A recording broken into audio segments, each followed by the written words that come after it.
And we Oh, are live. I can Amazing. see it. Yay. Okay. I'm Technology.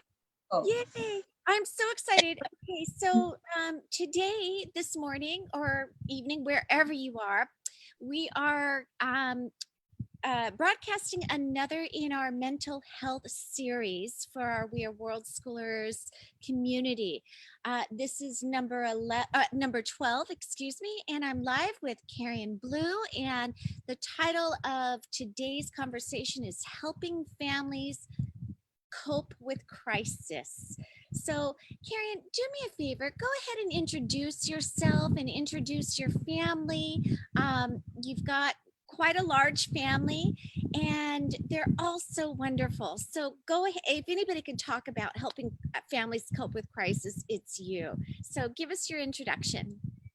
okay. I have 6 kids, and the oldest is 18, the youngest is 4.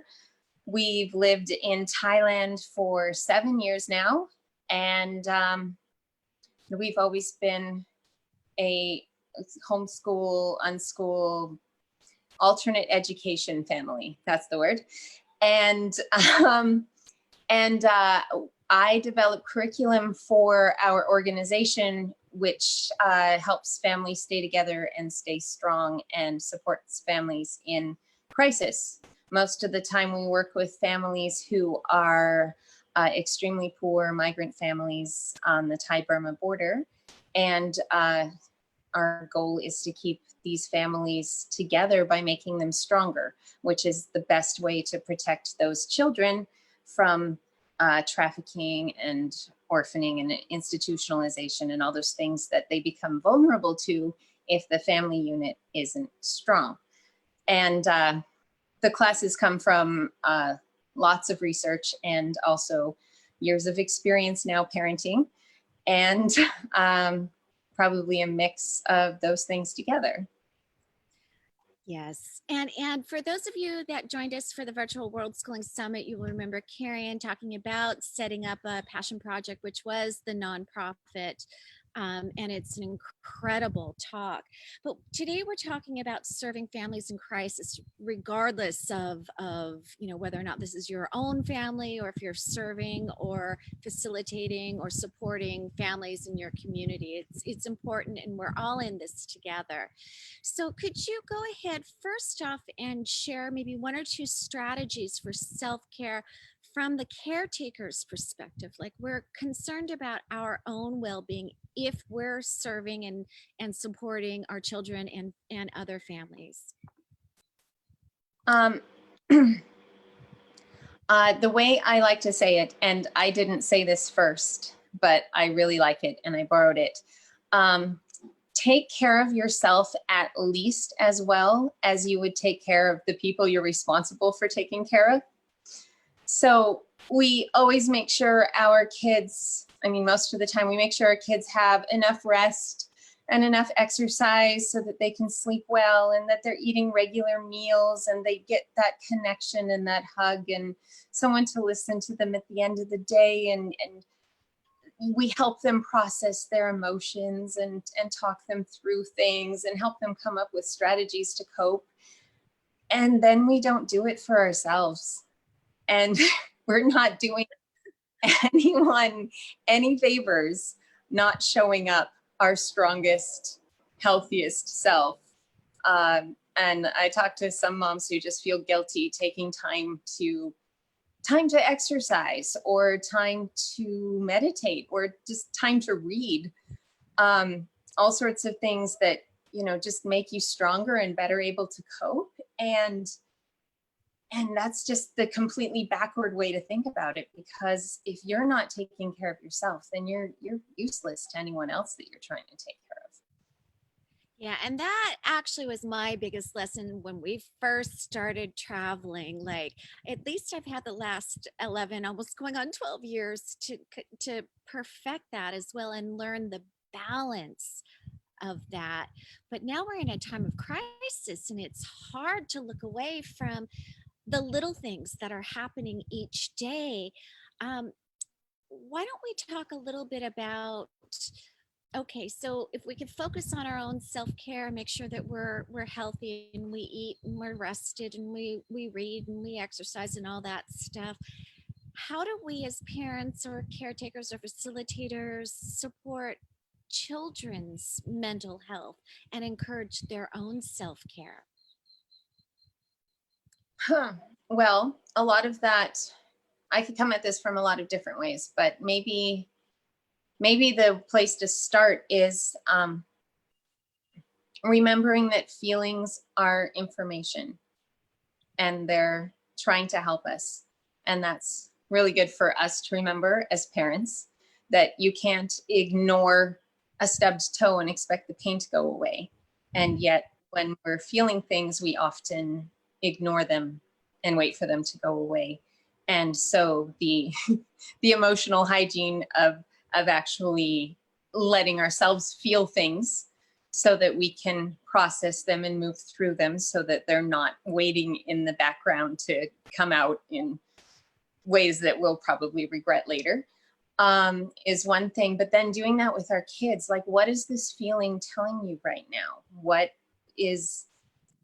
How is it trying to help you? And especially with self-care, often a cranky child is overreacting because they're tired or they're hungry or they need reassurance or they need someone just to spend some time with them.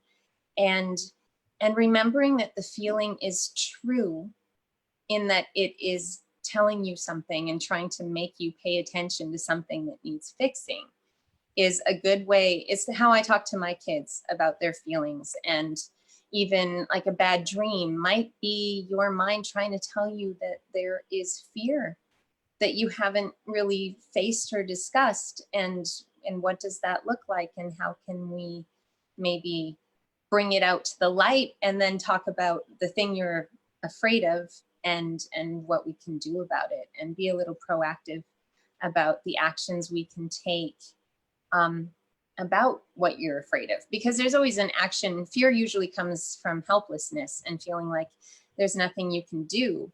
And so if we just look at it honestly, what we're feeling, then we start to step outside the feeling enough to make some good decisions about what we can do, and what kind of choices we have.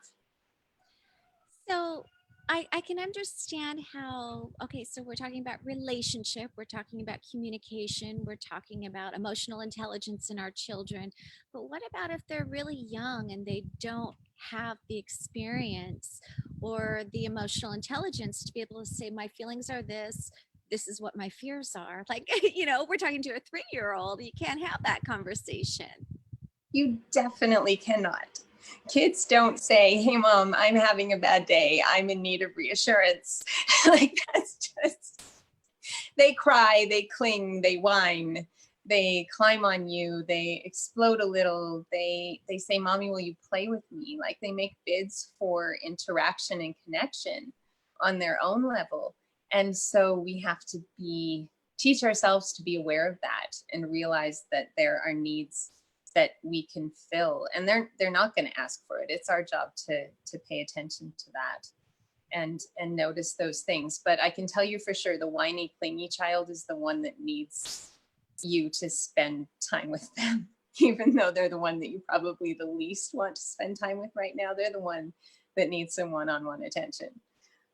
And how do we encourage the young ones to practice their own self-care? I mean, that's a big concept that we can intellectualize as adults, but we can't say to our 3-year old, go practice self-care. What do we do to set them up to feel safe, to feel secure, to feel like they're taking care of themselves and they're doing what they need, as part of their own action? Some of it's in how you talk about it. And so one of the really important things with younger children is that they they're looking at you. You're the tone setter for the story they're in. We all have a narrative that we live in, that we interpret our life through. And some people are the hero of an epic adventure, and some people are the victim who always needs rescuing. And some people are definitely living in a comedy. And you can tell because everything that happens to them is funny. They can find the humor. And our kids, we're writing the story for our kids. They're not old enough to really be writing their own story yet. We are setting the tone. We're the soundtrack for that story. And so if we're talking about things in a way that encourages helplessness and fear, language like we can't do that, they won't let us, we're stuck, that's a helpless type of way to talk about it. And it teaches our kids that they can't do anything about it either. But if we talk about it the way a person with agency talks, the hero, we are talking about, the choices we have. What are we going to do for today? Let's plan, let's decide. How are you going to spend today? Those kinds of questions and interactions really build a sort of basic awareness of the fact that they have control over themselves and over what's going on, and can choose what's happening around them. Like we all can choose something, even if it's the tiniest little thing, even if it's just controlling our reaction to the thing that's happening that we can't control. We are in charge of that. And so that kind of language can shift the way our children experience something, and it can be really, really empowering and lend to agency in them. And then we repeat it over time. And if we give them things to do, important things, like helper things, things that get them out of whatever they're feeling and toward thinking about others and thinking about what they can do, and all of those things, just it's subtle, but it's extremely powerful if we can make that shift.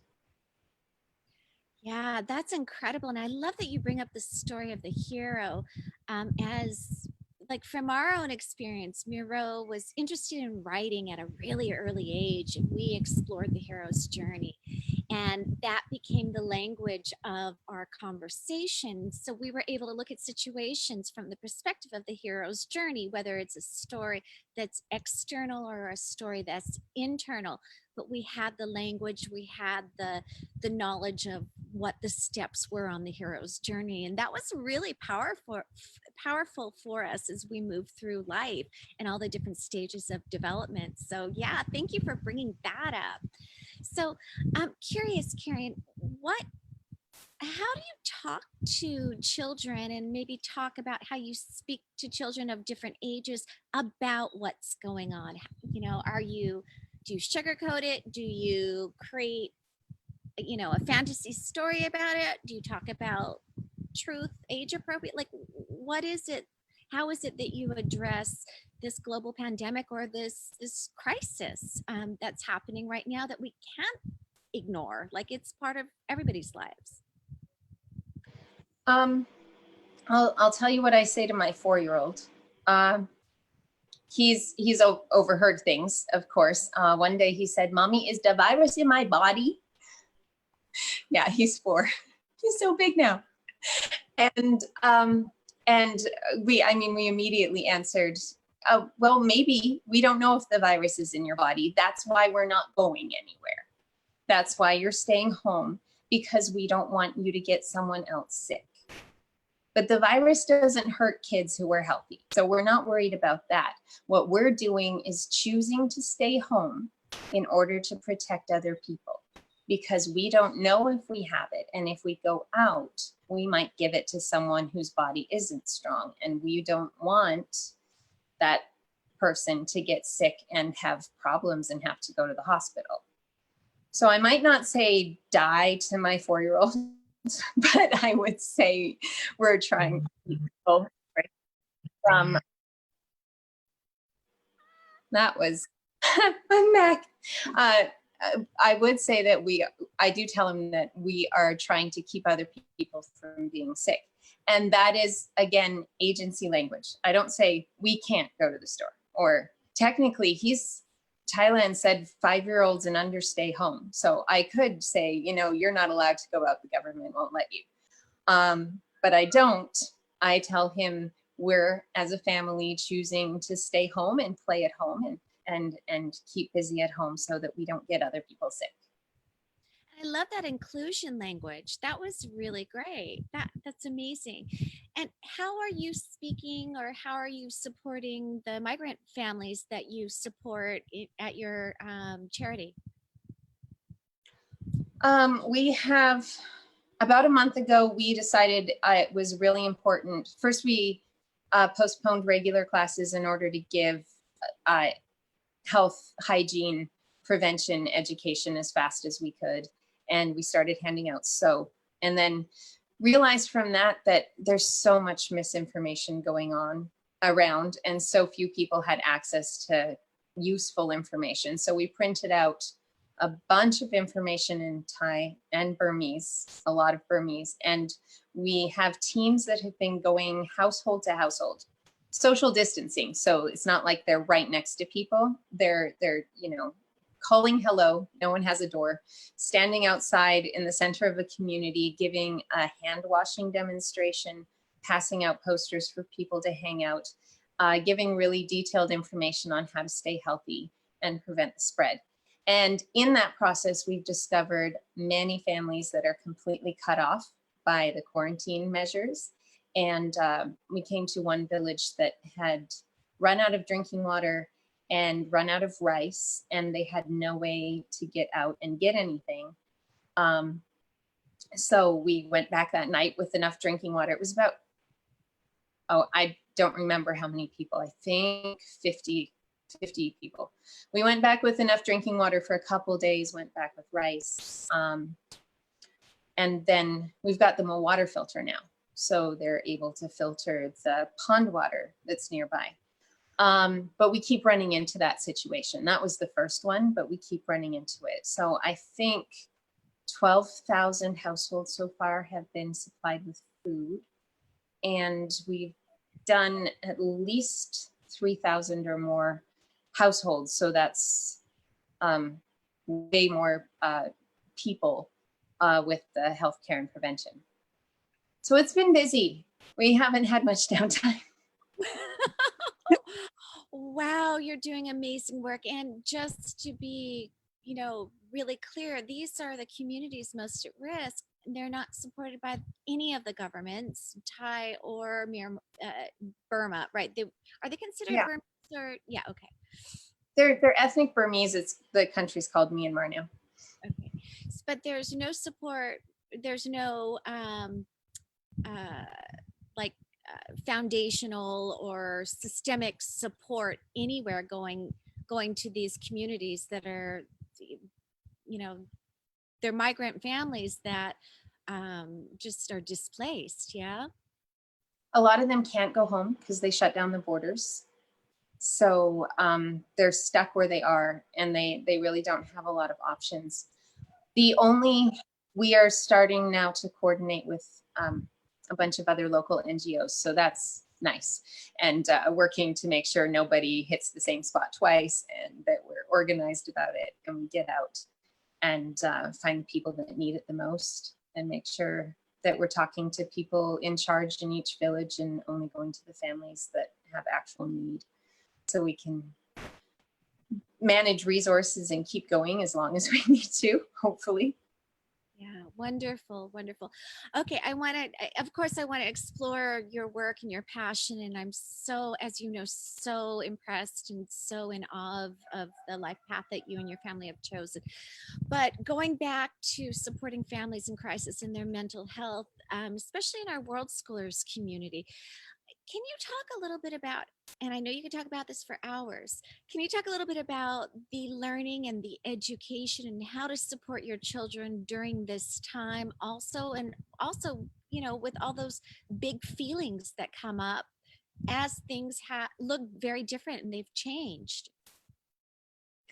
I would say with the learning and the education, depending on where they are, I mean, if you have someone who's distance learning and needs to graduate in 2 months, like I do, he needs to stay on track. But with younger kids and what's going on, I really don't know that stressing about making sure that we don't fall behind during COVID-19 social distancing is the priority. Learning because it's fun, learning because it's interesting, learning because you're going to go crazy with boredom if you're not doing something. Those are all great tools, and there are so many resources out right now. I can actually send you a link to this really great comprehensive list of resources that this homeschool mom put out, like all available online, where you can go and tour museums from your couch and stuff like that. Really fun stuff that you can do with your kids. But I wouldn't be trying to maintain a structured school schedule if you didn't already have one. And even if you did already have one, I would relax a little bit on that, because we are dealing with uncertainty and unknown. And I was just talking to someone this morning who said all the online learning places are finding it really difficult, like student motivation is a problem. And that just makes sense, because how are you going to feel motivated to keep learning when you're like, I don't even know what I'm going to do with this? Like, we know rationally that this will end and we will go outside again. But when you're young and a student, and you're probably feeling like, what's the point? So I would honestly embrace this more like a holiday. Like, remember Christmas when you're all at home and the kids don't have school, and you do fun activities together, and you bake and you snuggle up under blankets and watch movies? That's the feeling I would aim for my kids coming out of social distancing, like with that kind of fond memory of the time we were together. Dance parties in the living room. I'm making sure my people move, especially my teenagers, because hormones and body movement. I'm making sure I move first and then passing that on to my kids, because the anxiety around the uncertain, unknown danger that we feel, but we don't really know how to process because it's intangible. Giving ourselves something to do physically is really good for that, as well as giving ourselves things to do in other ways, not just like school or reading a book. It's good to create a new project and work on it and do something like that. And it's also going to be really helpful if you can figure out how to help someone else. Maybe mail cards to people, or make sure someone in your community that is living by themselves has enough food, or go outside and wave. Like, it's beautiful watching how people are adapting to this and all the ways people are finding connection in the middle of distancing. I'm really enjoying that part of it, watching how creative humans are and how beautifully people are coming up with ideas, drive-by birthdays and stuff like that. That's awesome. And I would really, especially for just the sake of comfort and security, and feeling really minimizing the amount of stress because of the unknown, I would double down heavy on those kinds of things. I love that. I absolutely love that. So, and that brings me into kind of my final question, which is, how should we deal with or address fear? Fear is a big one, and fear can change our perception on so many different things. Do you have any suggestions on how to address that? Yeah. The thing to remember about fear, our body does its very best to protect us. So up here we have like our thinking, rational, in charge of long-term planning and learning brain.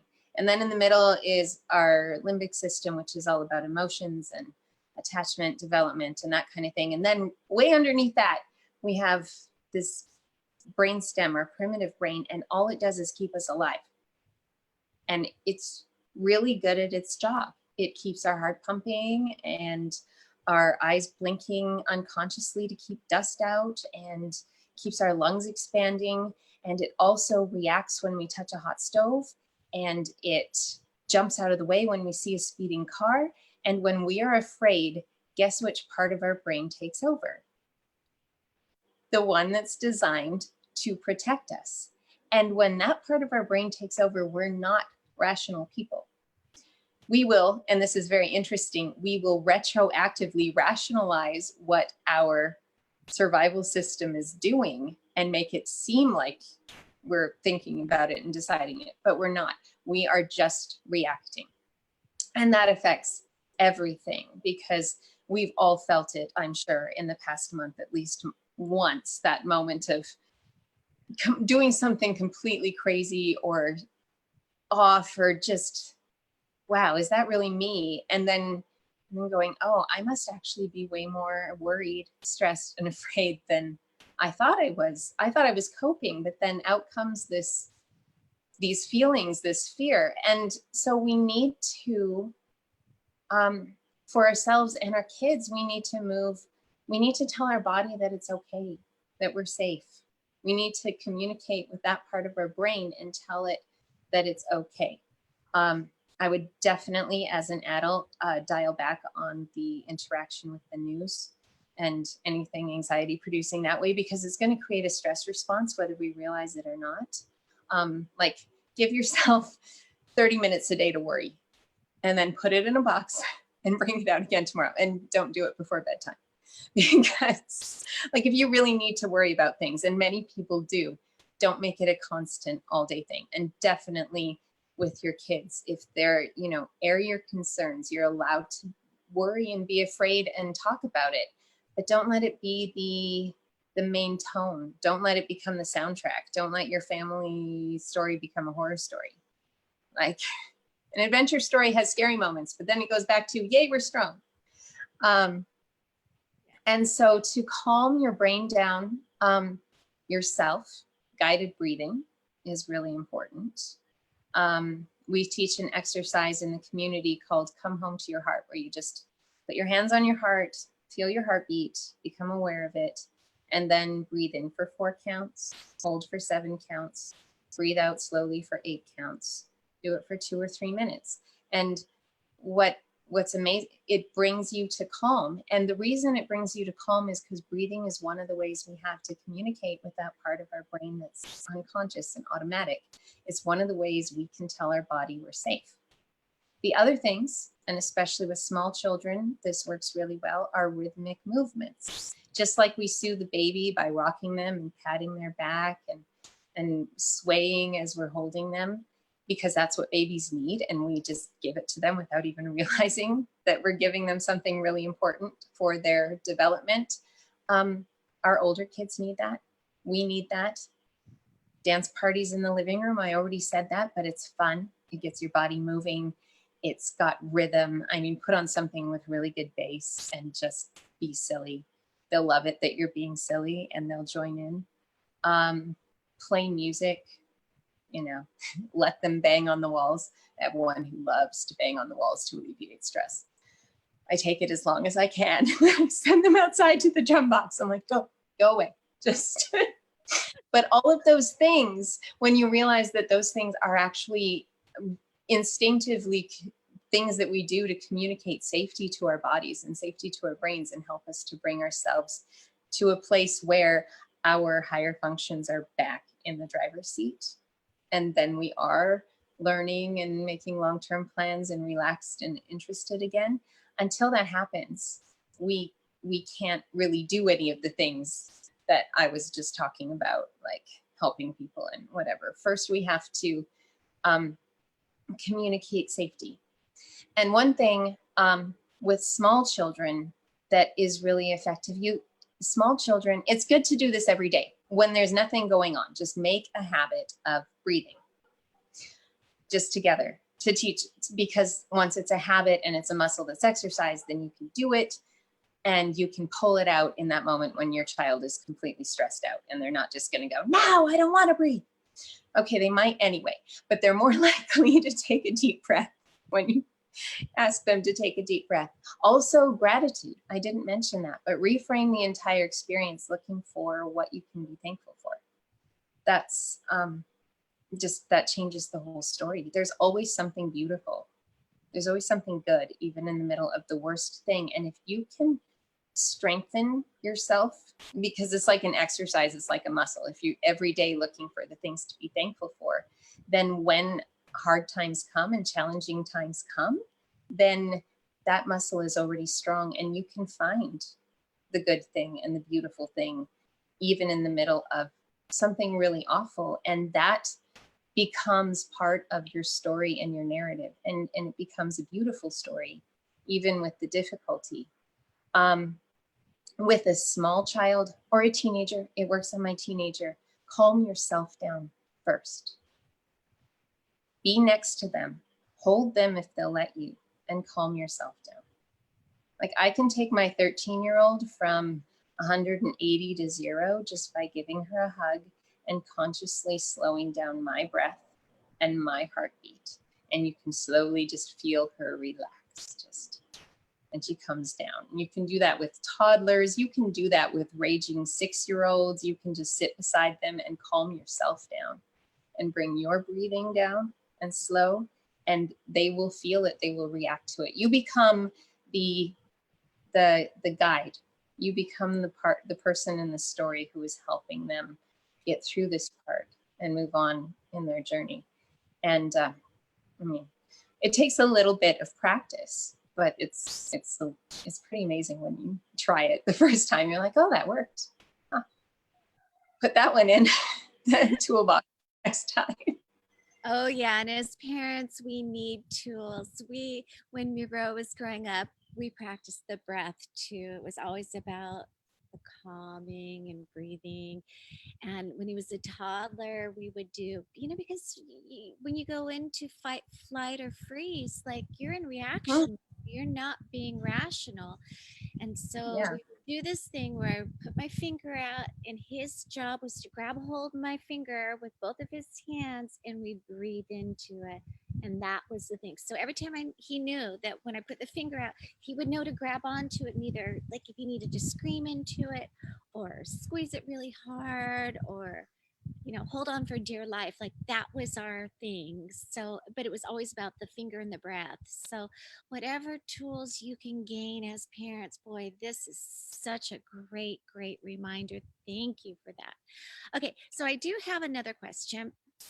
But for those that are watching, I'm going to ask you, if you have any questions for Carrie, to put it in the chat box, because there is a delay and we won't see it right away. So my last question for you, I guess I said the last question was the last question, but what I really want you to do is that was my second to last. For this one, share with us what you're doing. You've reached out to the community online and said, I'm here to support you. And you've been doing something to support our community, your friends, homeschoolers, those that you're connected to. You want to talk a little bit about that? Yeah, I just have repurposed everything that I've been working on over the past several years to something that Western parents can use. I mean, the concepts are the same, the principles are the same. And I just had a moment about a month ago where I was like, oh, everyone could use this right now. And so I think I was originally just going to write a series of blog posts. And then I was talking to someone about it, and they said, I would love to get on a call with you and have you explain that to me personally. And I was like, well, that's a good idea. And so I did that, and that was really, really quite lovely, actually. And I like teaching. It's my favorite thing, maybe. And so I've been scheduling like small group live coaching calls about 3 times a week, and just meeting people online and sharing some of what we talked about today and more after that. And there's time for questions and answers. So we've been able to interact on specifically what's going on in one person's family. And I am almost finished, because I realize 1 hour isn't really enough time for all of the content I have. So I'm almost finished creating an email series that's a follow-up to the call, which is like 2 weeks of daily tip, concept, thing you can try or practice that will help you out. Or at least you can try it and see if it helps you. And that's as far as I've gotten so far, but I'm really enjoying it. It's I spend a lot of time developing materials and then training other people to teach them. And I'm really liking the face-to-face interaction of having people to talk to and and and be able to help this way, I guess. It was exciting to realize something I've been working on is helpful right now. So here I am. And I recognize that part of your own self-care is like me is just to be of service, right? And that makes us feel alive and that we're contributing to something positive. And I recognize that in you. Yeah. So it doesn't look like there's any questions. That's good. That means you've explained everything beautifully. Um, then I'm going to go ahead. We'll close out this call and I'll tag you in this video thread and ask you to put all your details if anybody wishes to follow up and join you on your calls or emails and so forth. Thank you, Karen. It was so great to connect with you again. I can't believe your little one is 4. You know, it's been 2 years, so long. 3 years since. Oh my gosh, I guess that happens. I just, wow. Well, I look forward to seeing you again sometime soon in Thailand. Until Yeah, then, travel ban, come see us. will do. Until then, really take care of yourself and big hugs. Bye.